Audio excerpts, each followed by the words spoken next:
आषाढी एकादशी निमित्त पाडळी येथील रामरक्षा इंग्लिश स्कूलच्या विद्यार्थ्यांनी टाळ मृदुंगाच्या गजरात भगव्या पताका हाती घेत विठुनामाचा गजर करत दिंडी काढली होती। सुरुवातीला पालखीमधील विठ्ठल रुक्माई यांच्या मूर्तीचे पूजन करण्यात आले।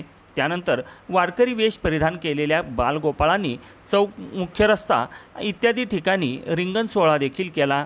या दिंडी सोहळ्याने अवघा परिसर विठ्ठल नामाच्या भक्तिरसात न्हावून निघाला होता। अभिनव गटातील पहिलीच्या विद्यार्थ्यांपासून 10वीच्या विद्यार्थ्यांपर्यंत सर्व विद्यार्थ्यांनी पारंपरिक पोशाख केले होते। प्राचार्य सुरेश पवार यांच्या मार्गदर्शनाखाली उपमुख्याध्यापक निलेश पवार व सर्व शिक्षक, शिक्षकेतर कर्मचारी, सेवकवृंद यांनी या दिंडी व पालखी सोहळ्याचे आयोजन केले होते। हा दिंडी सोहळा पाहण्यासाठी गावातील नागरिक मोठ्या संख्येने उपस्थित होते। शिवशाही न्यूज प्रतिनिधी रईस शेख, सोयगाव।